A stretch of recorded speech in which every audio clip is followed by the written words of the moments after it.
زندگی میں دکھ کیوں ہے؟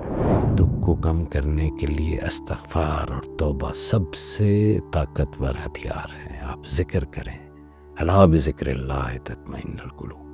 آپ کے دل کو سکون ملے گا ہی ذکر اللہ سے۔ حضرت علی کرم اللہ وجہ نے فرمایا تھا کہ اگر تم چاہتے ہو کہ دکھ تمہیں کم تکلیف دے تو اللہ کی رضا میں راضی ہو جاؤ۔ تمہاری روح بے چین ہو تو سجدے میں گر جاؤ، وہی تمہیں سکون دے گا۔ اللہ کریم فرماتے ہیں کہ ہو سکتا ہے کہ تم کسی چیز کو ناپسند کرو حالانکہ وہ تمہارے لیے بہتر ہو، اور ہو سکتا ہے کہ تم کسی چیز کو پسند کرو کہ وہ تمہارے لیے نقصان دہ ہو۔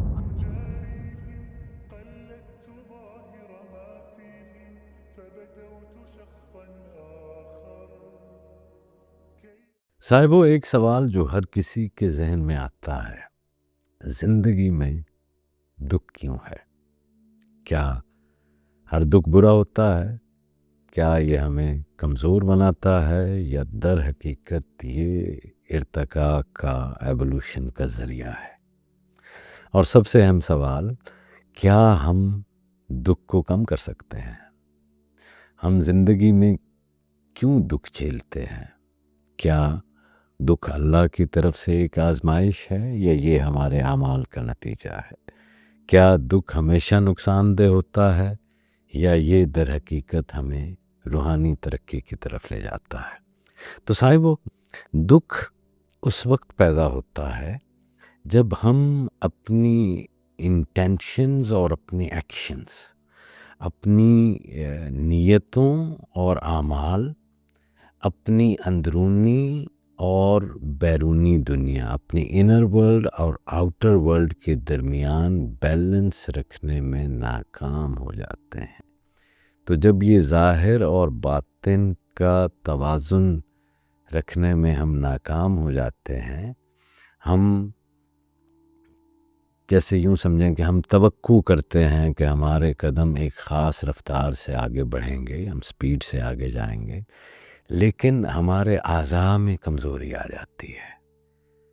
تو ہماری توقعات کے برعکس جو ہے ہمارے اعمال ہوتے ہیں، ہمارے اعمال اور ہماری توقعات جو ہے وہ آپس میں کسی ہارمنی میں نہیں ہوتی، بیلنس میں نہیں ہوتی، تو ہم دکھ جھیلتے ہیں۔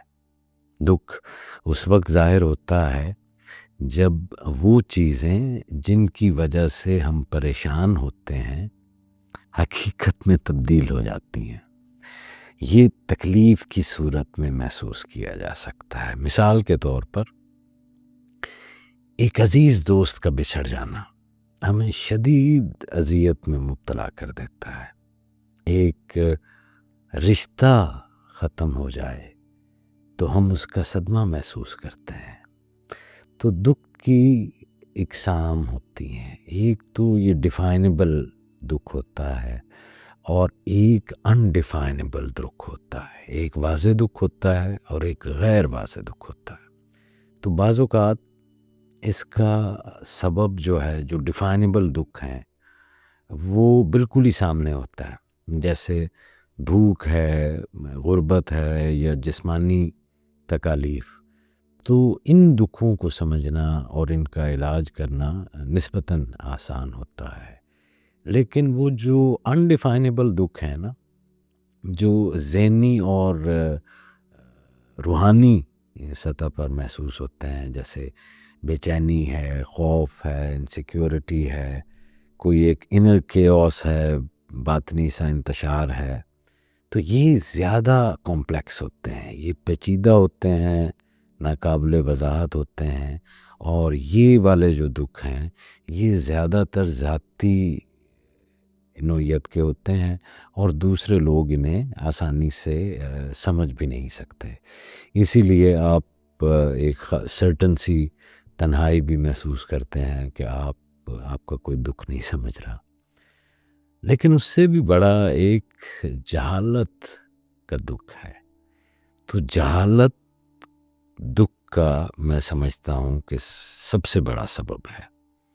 اگر مجھے یہ معلوم نہ ہو کہ کمرے میں حرارت کو کیسے متوازن رکھنا ہے تو یا تو میں پوری رات سردی میں یا پھر پوری رات ہی جو ہے وہ گرمی میں تکلیف اٹھاؤں گا اگر گرمی کا موسم ہے تو یہ نامناسب برتاؤ جو ہے وہ ہوتا ہے، اور جہالت کی وجہ سے انسان بڑی غلطی کر بیٹھتے ہیں، تو شرمندگی کی صورت میں آپ کو ایک اذیت پہنچتی ہے اور پھر اس کا دکھ ہوتا ہے۔ تو در حقیقت ہر قسم کا دکھ جہالت سے شاید کہیں نہ کہیں جڑا ہوتا ہے۔ ہر انسان علم حاصل کرنا چاہتا ہے تاکہ وہ ان چیزوں سے بچ سکے جو اسے تکلیف دیتی ہیں، اور وہ ان چیزوں کو حاصل کر سکے جو اسے خوشی دیتی ہیں۔ تو اس لحاظ سے دکھ جو ہے یہ ایک محرک کے طور پہ کام کر سکتا ہے جو ہمیں اندھیروں سے نکال کر روشنی کی طرف لے جاتا ہے۔ جی قرآن کریم میں سورہ بقرہ میں ہماری توجہ اسی طرف تو مبذول کرائی گئی ہے کہ جب اللہ کریم فرماتے ہیں کہ ہو سکتا ہے کہ تم کسی چیز کو ناپسند کرو حالانکہ وہ تمہارے لیے بہتر ہو، اور ہو سکتا ہے کہ تم کسی چیز کو پسند کرو حالانکہ وہ تمہارے لیے نقصان دہ ہو، اور اللہ جانتا ہے اور تم نہیں جانتے۔ تو یہ آیت ہمیں سکھاتی ہے کہ ہمارے دکھ اکثر ہماری محدود فہم کی وجہ سے ہوتے ہیں۔ ہم نہیں جانتے کہ جو چیز ہمیں نقصان دے رہی ہے وہ حقیقت میں ہمارے لیے رحمت بھی ہو سکتی ہے، لیکن پھر ہم دیکھتے ہیں کہ علم بھی بعض اوقات دکھ کا سبب بن جاتا ہے۔ اگر آپ ایک گاڑی میں سفر کر رہے ہوں اور آپ کو پتہ ہو کہ اس گاڑی کے ٹائر کے کچھ نٹ ڈھیلے ہیں، تو آپ اور دوسرے جو افراد ہیں جو اس سے بالکل ہی بے خبر ہیں، تو آپ جو صرف اس علم کی بنا پر ہی بے چینی کا شکار ہو جائیں گے۔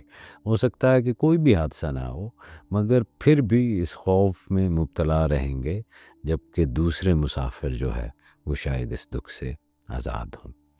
تو ہاں، دکھ جدائی سے بھی پیدا ہوتا ہے۔ اگر ہم کسی حقیقت سے آگاہ ہوں لیکن اسے دوسروں کے ساتھ بانٹ نہ سکیں تو ہم خود کو تنہا اور کٹا ہوا محسوس کرتے ہیں، اس سے بھی دکھ پیدا ہوتا ہے۔ ہم لوگوں، حالات یا ان چیزوں سے جو ہم سے چن چکی ہیں یا جو ہم کھو چکے ہیں، وہ رشتے جو چلے گئے، وہ لوگ جو ہمیں چھوڑ گئے، ٹھیک ہے، تو ان سے کٹ جانے کی کیفیت میں بھی شاید دکھ سہتے ہیں۔ انسان فطری طور پر تعلقات چاہتا ہے، اٹیچ ہوتا ہے، اور وہ ڈیٹیچمنٹ سے، سپریشن سے، جدائی سے گھبراتا ہے، اور جدائی اسے دکھ دیتی ہے۔ اور پھر کون سی ایسی چیز ہے جو ہمیشہ رہی ہو؟ آنا جانا تو لگا ہوا ہے، تو جیسے ہی وہ جدا ہوتی ہے تو انسان ایک سرٹن دکھ میں چلا جاتا ہے۔ تو دکھ آزمائش بھی ہے۔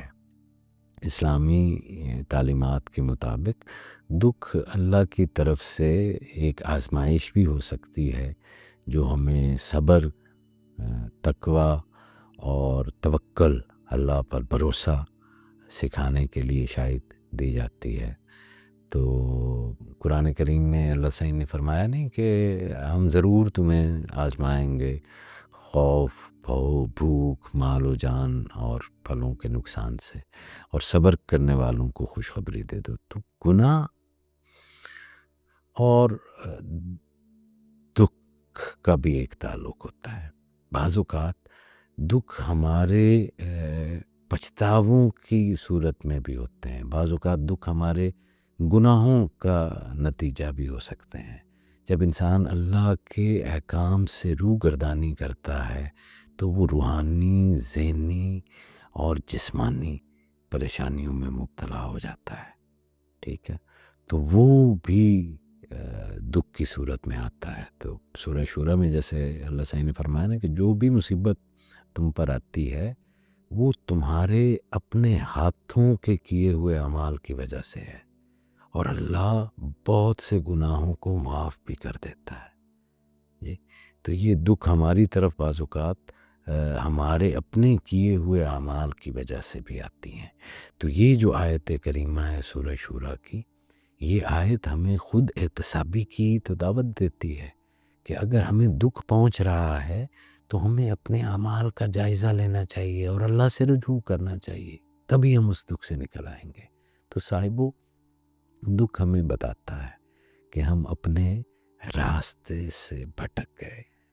جسمانی دکھ اس بات کی علامت ہے کہ ہمارا جو فزیکل بینگ ہے اس کا وہ امبیلنس ہو گیا ہے، ہمارا جسمانی توازن جو ہے وہ بگڑ گیا ہے. ذہنی دکھ، ذہنی اذیت اس بات کی اشارہ کرتی ہے کہ ہمارا ذہنی توازن خراب ہو چکا ہے، اور ہر سچا راہرو زندگی کا جو ہے وہ اسے ایک مسلسل ارتقا اور عبادت کی طرف لے جاتا ہے. ہر مشکل کے ساتھ اس کا حل بھی آتا ہے. اس کا حل اسی وقت شروع ہو جاتا ہے جب ہم یہ سمجھنے لگیں کہ ہماری پریشانی کیسے پیدا ہوئی، اور یہ ختم تب ہوتا ہے جب ہم دکھ کو دور کرنے کا راستہ ڈھونڈ لیتے ہیں. تو صبر کو اسلام میں بہت بڑا مقام حاصل ہے. ہر آزمائش کے بعد آسانی ہے. جی تو ان مع العسر یسرا، بے شک ہر مشکل کے ساتھ آسانی ہے. حضرت داتا صاحب نے فرمایا کہ صبر کا مطلب صرف خاموشی اختیار کرنا نہیں، بلکہ اللہ کی رضا پر راضی بھی رہنا ہے. جی پھر دکھ کو کم کرنے کے لیے استغفار اور توبہ سب سے طاقتور ہتھیار ہیں. آپ ذکر کریں، الا بذکر اللہ تطمئن القلوب. آپ کے دل کو سکون ملے گا ہی ذکر اللہ سے. مولانا روم نے جیسے فرمایا نا کہ جب تمہاری روح بے چین ہو تو سجدے میں گر جاؤ، وہی تمہیں سکون دے گا. تو حضرت علی کرم اللہ وجہ نے فرمایا تھا کہ اگر تم چاہتے ہو کہ دکھ تمہیں کم تکلیف دے تو اللہ کی رضا میں راضی ہو جاؤ. پیران پیر حضرت شیخ عبد القادر جیلانی علیہ رحمت نے فرمایا کہ جب تم اللہ کی رضا میں راضی ہو جاؤ گے تو تمہارا دکھ بھی نعمت میں بدل جائے گا. پھر چشتیہ سلسلے میں ایک بڑی خاص روایت رہی ہے کہ جب بھی کوئی سالک کسی دکھ میں قلبی میں چلا جاتا تھا تو اس کو شیخ خدمت خلق کے اوپر لگا دیتے تھے. جیسے رسول کریم صلی اللہ علیہ وآلہ وسلم کی حدیث مبارک ہے نا کہ سب سے بہترین انسان وہ ہے جو دوسروں کے کام آئے. تو اپنے دکھ کو بھلانے کا ایک طریقہ جو چشتی روایت میں ہے اور جو بڑا بہترین ہے وہ یہ ہے کہ اگر آپ اپنے دکھ کو بھلانا چاہتے ہیں تو کسی دوسرے کے دکھ کو کم کر دیں. تو دکھ ختم ہو سکتے ہیں؟ شاید ایسا نہیں ہو سکتا. دکھ ہمیشہ کے لیے تو ختم نہیں ہو سکتے، لیکن ان دکھوں کو مثبت کیا جا سکتا ہے. یہ دکھ ہمیں صحیح سمت میں لے جا سکتے ہیں، ان کا مفہوم بدلا جا سکتا ہے. اگر ہم دکھ کو اللہ کی رضا، آزمائش یا اصلاح کی اپرچونٹی کے طور پر قبول کریں تو یہ ہمارے لیے رحمت بن سکتا ہے. اللہ کے ذکر، صبر، دعا اور خدمت خلق سے صاحبو دکھ کی شدت کم کی جا سکتی ہے.